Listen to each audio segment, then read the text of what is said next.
Miklar umbreytingar, hröðum framgangi heimsmarkmiðanna. John McArthur forstjóri miðstöðvar sjálfbæra þróun hjá Brookings stofnuninni. Hann hóf ungur störf við að leiða innleiðingu þúsaldarmarkmiðanna með Kofi Annan, fyrrverandi aðalritara Sameinuðu þjóðanna, og nú í lykilhlutverki við innleiðingu og eftirfylgni heimsmarkmiðanna þvert á geira og ríki allan heim. Hi everyone, it's great to be with you in Iceland, and special thanks to the Festu Center on Sustainability for bringing us all together for this very important conference on the Sustainable Development Goals and thinking differently about how to achieve them. So at a time like this of extraordinary crisis, many people have been asking me, well, should we even be talking about the Sustainable Development Goals? Should we be thinking maybe about the more urgent needs and not these far-off ambitious goals that are so hard to achieve to begin with? And my answer is, well, that's a reasonable question for sure. We should always be second-guessing ourselves and thinking hard about what we want to achieve. But really, the answer is, in my view, quite clear. We should be thinking about these Sustainable Development Goals in a couple of important ways right now. First, they're a North Star on how we get out of this fog, how we get out of the crisis and get to a better place. They're a guidepost that can help so many different people from each of their different constituencies think about whether it's an economic challenge or a social challenge or an environmental challenge. That's where we need to get. But also it's a way to think about how to build a better world, one that's more equitable, just, and resilient for all. Because if we've learned a few things in the past 12 months at least, it's first that these issues are interconnected. The economic, social, and environmental problems of the world feed into each other. So a microscopic imbalance between humans and nature in one part of the world can feed very directly into the global economy and every society in every part of the world.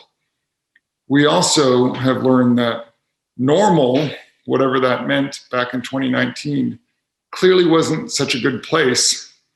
And I certainly don't want to go back to that place of normal. I think we need to create a new normal, even as we're all perhaps so desperate for a sense of normalcy and how we can move forward better together. So these Sustainable Development Goals are not just a reference point for how to move forward, and they're not just a path for how to get to a better place that represents better than normal as it used to be before, because these goals were set around an ambition of how to do better than we were doing before, even when they were first established back in 2015.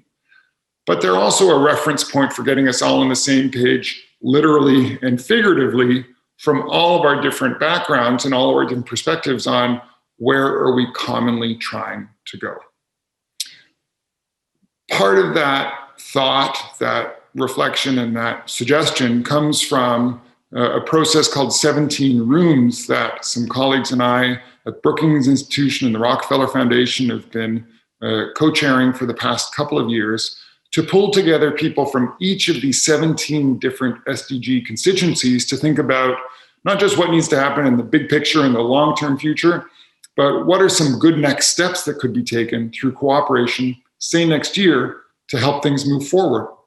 And what we found in the 2020 process, where we moved into basically a 17 Zooms conversation because everything was virtual, what we found was an emergence of 4 common themes. We called them 4 great transitions that we think are needed, because we can't just reset the button from where the world was to where it needs to go, nor can we just pretend that we can, flip a switch and go to a new place that's better.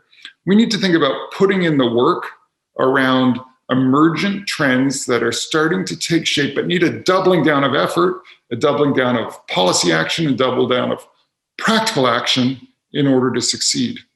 And those 4 transitions are the following. First, what we call towards justice for all. And it's a shift from tackling economic and social inequalities independently to recoupling economic and social progress for everyone.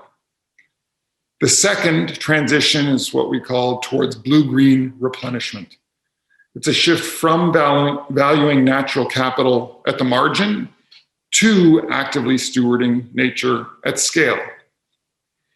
Third is what we call towards equitable technology infrastructure, from celebrating novel applications to building inclusive systems for innovation. And fourth, and finally, a shift towards a generational transition. We need to shift from preparing young people for the future as a mindset to partnering with the next generation leadership today.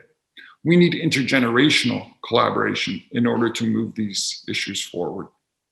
Now, these four great transitions for justice, for the environment, for technology, and for the future generations, those are big and conceptual, but they're also very practical. And there's something that we can all take on in our own domains this year and moving forward as a centerpiece to our actions to achieve the SDGs. Justice for all, well, there's 12 trillion so far of government response budgets spent around the world, and likely trillions more to come.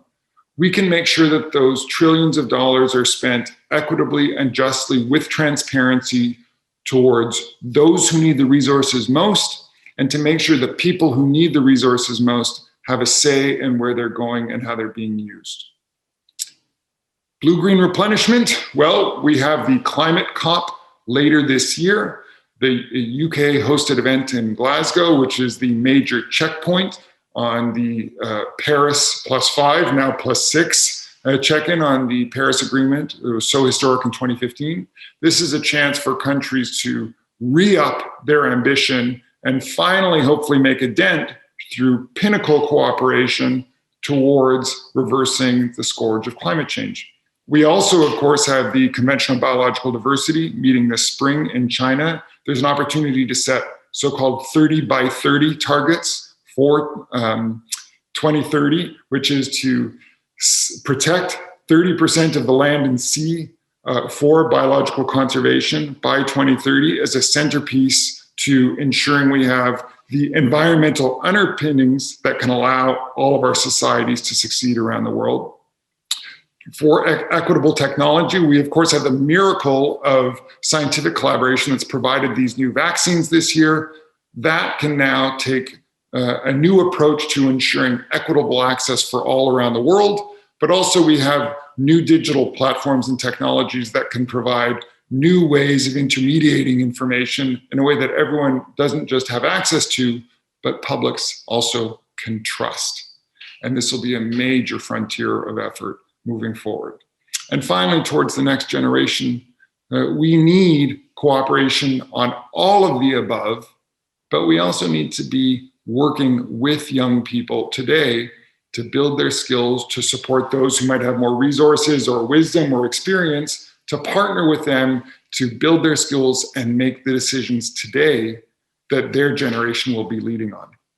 Now, these are all topics that our new Center for Sustainable Development at Brookings, which I'm privileged to lead, will be taking on in the coming months and years. But we're doing so in this basic spirit of sustainable development being a challenge that needs to be tackled by everyone, for everyone. It requires leadership from business, from science, from government, from philanthropy, from civil society, and it needs to occur within and across all countries, from the local level to the highest global level. And it's in that spirit that we are so excited that you're having this conversation today across so many forms of leadership, across all of Icelandic society, but also thinking through how to partner with all of global society in order to advance the challenges at home and around the world. So I'm so grateful to have been able to join you today. I want to thank you for your leadership for sustainable development, all of you. And I'm looking forward to being back with you soon in person. And I very much hope that we can all be pushing on these great transitions for sustainable development together. Thank you so much.